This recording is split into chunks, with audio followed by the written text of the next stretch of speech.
G'day, HMR here. On the subject of borderline personality abuse by people with BPD, and more specifically in relationship to any relationship type, but where the person is a codependent or is in an enabling or rescuing role. So people with BPD, I've talked about this in other videos, right? So BPD abuse cycles, yes, it happens. It doesn't even matter so much why, right?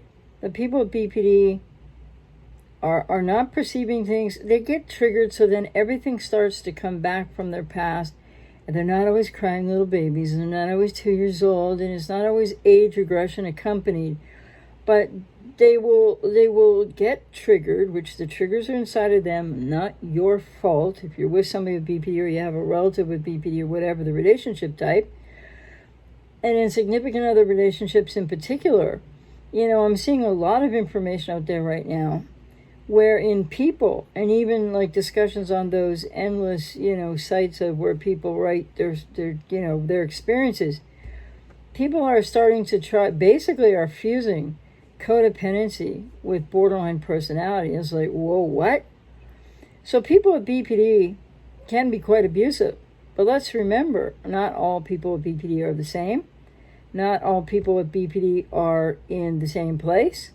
So not only the distinction of saying somebody who's got BPD and they're untreated, but even people with substantial treatment from BPD might not all be in the same place. So it might not eliminate the repetition compulsions that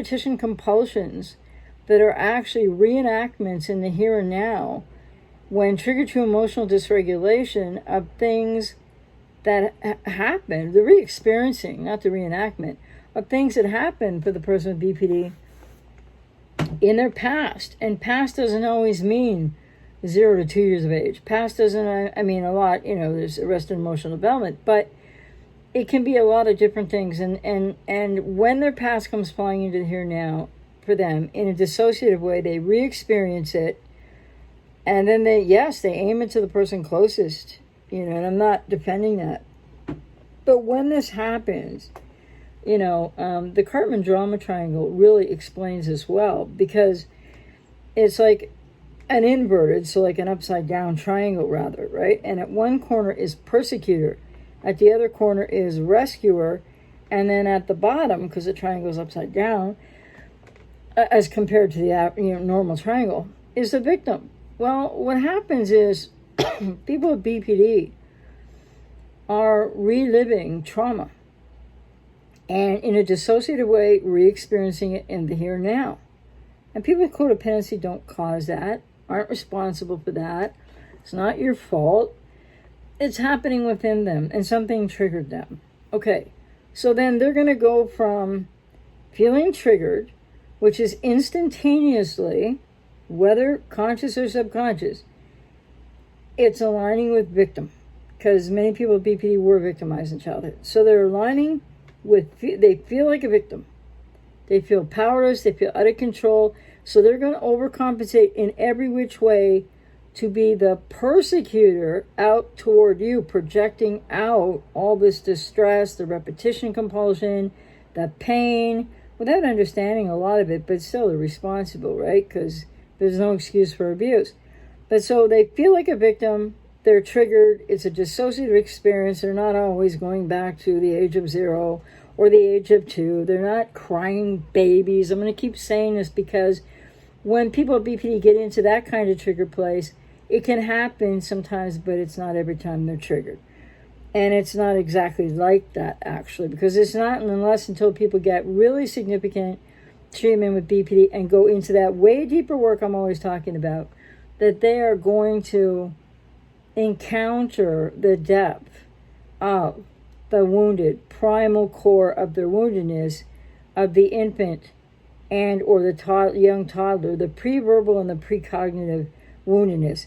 So people with BPD get triggered, and then they have these repetition compulsions, and they have dissociation, sometimes age regression, not always, and they feel like a victim. But then they quickly slide into the role of persecutor.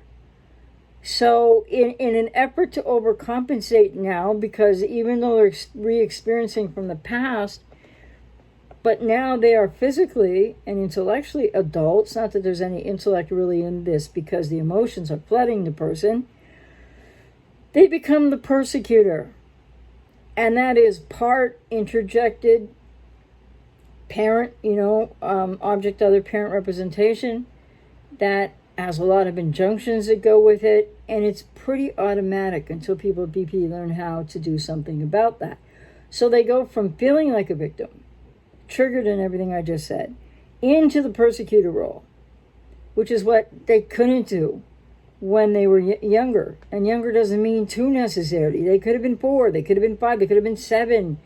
When some people are triggered with BPD, they can often go back to being like a 7-year-old, a 10-year-old, a 14-year-old. It's not always a 2-year-old or a crying baby.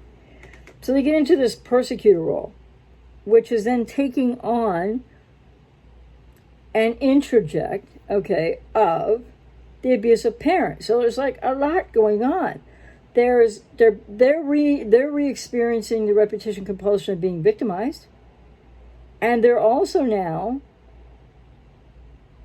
pretty quickly after that, the overcompensatory defense is to get into the persecutor role and persecute the person closest. That, project it out. But it's not just mere projection, it's projective identification. And then some. And so they do that to the person closest to them in any relationship type. Significant other, family, favorite person, whatever the case. So the next thing you know, this puts the person, other people, or the significant other, often in a very defensive position. You might not know what's going on, because when this first happens to people, they don't. It's confusing. But most people with codependency, so remember, people with codependency, or who are around somebody with BPD, whether they have codependency or not, because I don't think it's a 100% thing, I think it's a 97% thing, they will start to have a reaction, whether that's just withdrawal, backing up, like, whoa, like what's happening here, trying to catch up, trying to make sense out of it. And so codependents are not a monolithic group. Neither are people with BPD. People need to keep remembering this, I would assert, anyway. And so what happens is, so the person with BPD has gone from victim, trigger, victim, overcompensatory, to the persecutor role, aiming it out at you, or the quiet borderline is going to withdraw. And then you're going to feel like, you're being punished with the silent treatment, which may or may not be their intent. Not everybody with BPD is the same. So when the person with BPD is in that persecutor role, then what happens for codependents? They're often trying to calm the situation down. Calm the person down, calm the situation down. Take, step back, try to help. Sorry, so people with codependency, not a monolithic group, but many people with codependency, the preponderance of people with codependency, will get into the rescuer, enabling, I gotta help this person, we need to calm this down, or we're disturbing the neighborhood, all those kind of things. And then you're gonna try, which may or may not work, to calm this person down. And they might be yelling or screaming at you or throwing things, a whole bunch of stuff that's abusive. And then what happens is the enabler, the rescuer, the person with codependency, the person in the situation period with codependency or not, is going to get into the rescuer role. And then there's going to be a lot of feelings. And for some people, those feelings are going to stay in a rather passive place. The response is going to be a rather sort of fawn codependency, if you will. And they're going to try to calm it down. They're going to back away from it, etc. And they're going to start to feel victimized by it. So then you got a person that felt victimized in the first place, who's now in a persecutor role, to a person with codependency more often than not, who's now in the rescuer enabler role, who's now starting to feel like the victim of what the person with BPD is doing, for sure. And so in essence, you got 2 victims. One's flipped over to persecutor, that's the borderline often, usually, and the codependent's flipped over to rescuer, but feels like a victim too, or is being victimized. So it's a complicated, and it can happen in many different ways. But with the Karpman drama triangle, what's happening is that the persecutor really believes that they're right, and the enabler really believes that they're noble, good, doing something, really, really giving. And the victim, so the victim aspect of the person with BPD feels like it's not their fault or responsibility. It's not, like they're not to blame. It's not their fault. Person with codependency in the rescuer role, also being victimized and in the vacillating between rescuer victim, the person with BPD in abuse, and in what happens in the trigger dysregulated emotion and all of this stuff. When they are in the persecutor role, they're sort of like vacillating really quickly and or kind of simultaneously in the middle somewhere of persecutor victim, and the codependence between rescuer victim. So what happens with that dynamic really? Well, as many different things can happen as there are people in this dynamic. So most people with codependency, unless and until this happens like many, many times, tend not to be flipping into the persecutor role and fighting back. Some will have fight-flight response. Some will have the fine codependency response and backing up. So the thing is, when codependents get reactionary, it's not, quote, counter abuse at all. It's not. It's just not. And that's important for people to know. So it's like there can be reactionary abuse on the part of a person with codependency. This is not the predominance or the highest percentage of people with codependency. It depends. I've had clients who have done things reactionarily that are abusive, for which they have to work out in therapy and they feel terrible about. But that's not like there's some, I don't want to use the word equality, but it's not like, so the person with BPD is being abusive and in the persecutor role, and the person who's codependent is in the rescuer role. Can some people with codependence after this cycle end up in the persecutor role and turn around and start screaming at the person with BPD who's going to go to the victim role and not likely the rescuer role? Yeah, that's possible. But it's not that, it's not accurate to say it's counter abuse. I'm not saying some people with codependency reactionary, when they feel victimized, might not respond in a way that is abusive in its own right. But it's not going to be equivalent. And it's hard to measure. And you don't want to play around with these words as if to measure, people with BPD in the persecutor role and their abuse and their cycles of abuse, which I've talked about in other videos. And I have a blog out there at mentalhealthmatters.com called, matter of fact, if you just Google borderline cycles of abuse, my article comes up at the top of the whole search because it's on somebody else's website, right? It's on a different website. But the point is, so there's too much of people saying out there, and I've read a lot on the different sites, I just don't even want to name them, where it's like as if to say that the person with codependency is equally as, well, sometimes, can't measure, but is as abusive as the borderline. And therefore, it's like this dance of two people or many people, right, in these dynamics over and over in couples or whatever, that the codependent is like the borderline. It's not the same thing at all. It's not even coming from the same place. So abuse is abuse, and there's no excuse for abuse, whether a person has borderline personality or whether or whether the person has codependency. But people are human, and when people get victimized, screamed at, yelled at, walked away, for whatever the case, all different kinds of abuse, and what people with BPD do, then when they get reactionary, if they're abusive with their reaction, then yes, that's abuse too. But you can't compare the two, okay? So, but yet there's no excuse for either, if I can put it that way. And the other thing that's being said out there in this is the idea that's actually I've read on websites and maybe it's inferred in other areas, but this idea, yeah, I hear people say this a lot. It's been said on live streams of mine in the past too. Well, I think somebody will just throw out, or I've read it on these sites, like, somebody will throw out, well, I think we all have BPD traits. Well, can I just clear that up here? Like, really? Seriously? People with BPD don't even have, quote, BPD traits. What do I mean by that? Well, BPD is, in 75% of cases, and in the 25% without trauma, but perception of abandonment trauma. So whether it's the 25% or the 75%. So people with borderline personality, the trauma response, quote, known as BPD, are, the traits, sorry, lost my train of thought. The traits are human traits by which they measure, quote, BPD.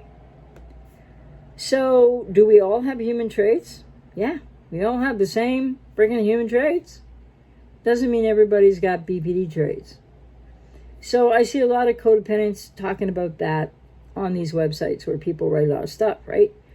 And then the other thing is the fusing together by a lot of people who are the exes or the boyfriends or the husbands of, or, still working their way through whether a relationship can work or not, or their exes.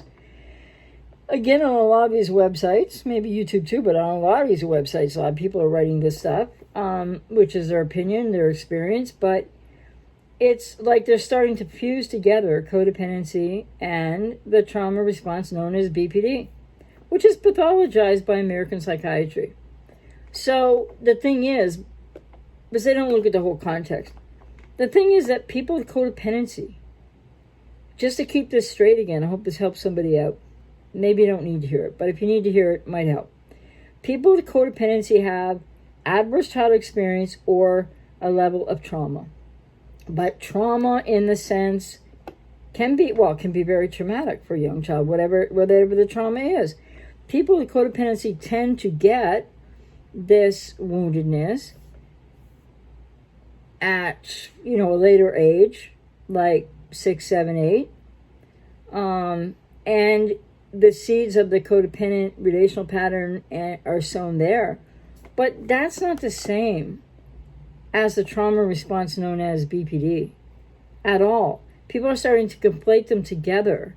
And even when you have a person with BPD abusing a codependent and a codependent reacting to that abuse, and sometimes maybe in real time and to equal measure, you still have a person with reactionary abuse to the initial abuse that comes about from the person with BPD from their triggered and then dissociated past of being traumatized, flying into here now dissociatively, and then in a projective identification way, putting that across at someone else who's like, what?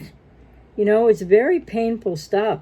So I think it's really important to remember that with BPD abuse, yes, some codependents will get reactionarily abusive.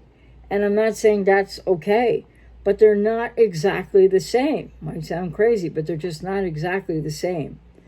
And so not too many people with codependency are walking around getting into the persecutor role in the carbon drama triangle, just being abusive. It's usually a reaction, but they're still responsible for that, right? And like I said, I've worked with so many clients who have had many different reactions to the abuse of somebody with BPD. And many, many, many more higher percentage of people with codependency are not really reactionarily abusive as a result of the person with BPDs being abusive. They're usually more enabling, rescuing, trying to calm the situation down. I work with a lot of men and have over the last 30 years where, like I say, they're really, I'm not talking about big as in fat, but big men who are tall, who are, muscular, who work out. That's what I mean by big men. Strong men, right? And even, men who aren't like as tall or as strong looking as some men are, so strong. I mean, I want to be careful what I say. But I've had many clients of, yes, men are all varying different sizes and different amounts of strength, but most men have more strength than the average female. brute physical strain. And so I've had so many male clients that have been so abused physically by borderline women, and they do not strike back. They do not.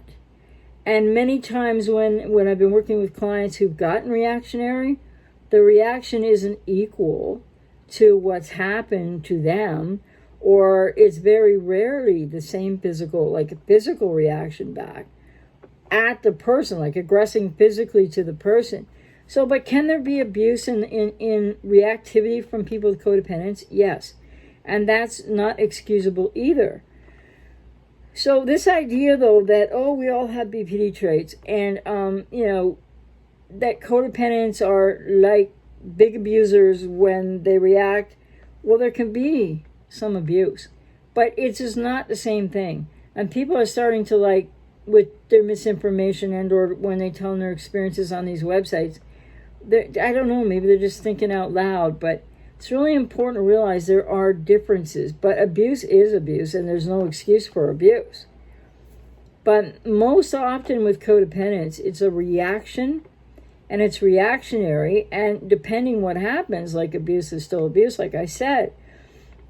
But this idea that somehow codependents are just on the other side of a little spectrum from people with the trauma response known as BPD. So no, because there's a wide variance there, not only in each group, because they're not monolithic groups, those with the trauma response of BPD or those who have codependency, but also because people who have codependency don't have the same depth of wound, even though they can be really hurt, right? They don't have the same depth of woundedness. They don't have the lost self that the person with BPD does. There are a lot of differences between BPD and codependency, even though most people with BPD are also codependent. So that's not to fuse together the codependency with somebody with BPD, with the codependency of somebody without BPD. It's a very important distinction. And it's an important distinction for people with codependency in these relationships to remember.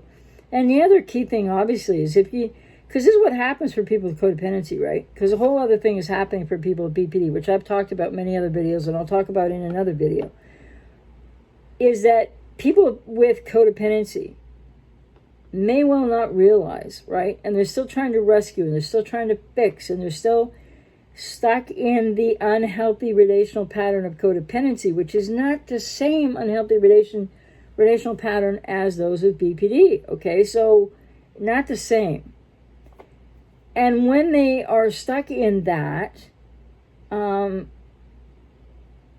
many other reasons, people are over their limits, or they don't have limits, over their boundaries, or they haven't got established boundaries. But if they do, they're over all that.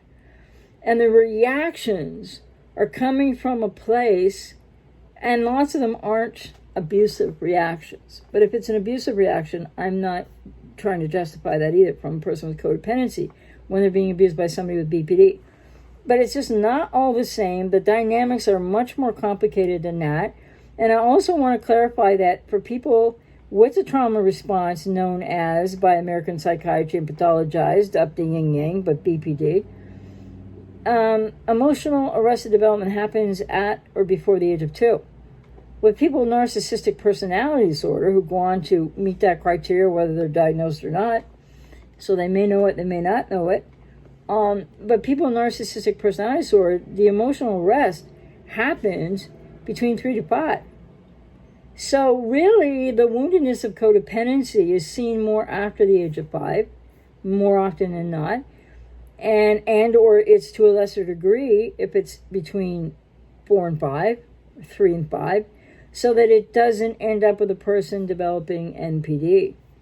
So it's not as deep a woundedness, though it really hurts people who are children when they're 5, 6, 7, 8, and beyond, when they are not having needs met, or they're being rejected, or a mother isn't emotionally available, or a father isn't, or a parent is abusive. The thing is, there's a difference, though, because people with codependency don't have the trauma response known as borderline personality, or they would be diagnosed with that.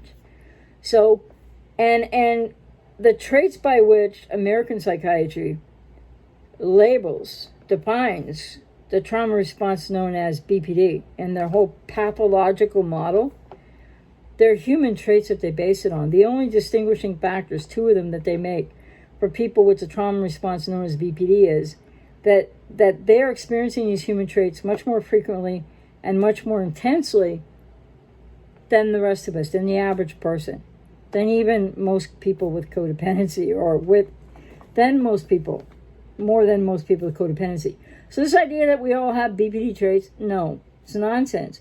We all have the human traits that psychology pathologizes to give their pathologizing label of BPD, which is actually a trauma response, and that's being talked about in more and more, even journal articles for what they're worth from North America, not scientifically proven, but more around the world, ICD-10.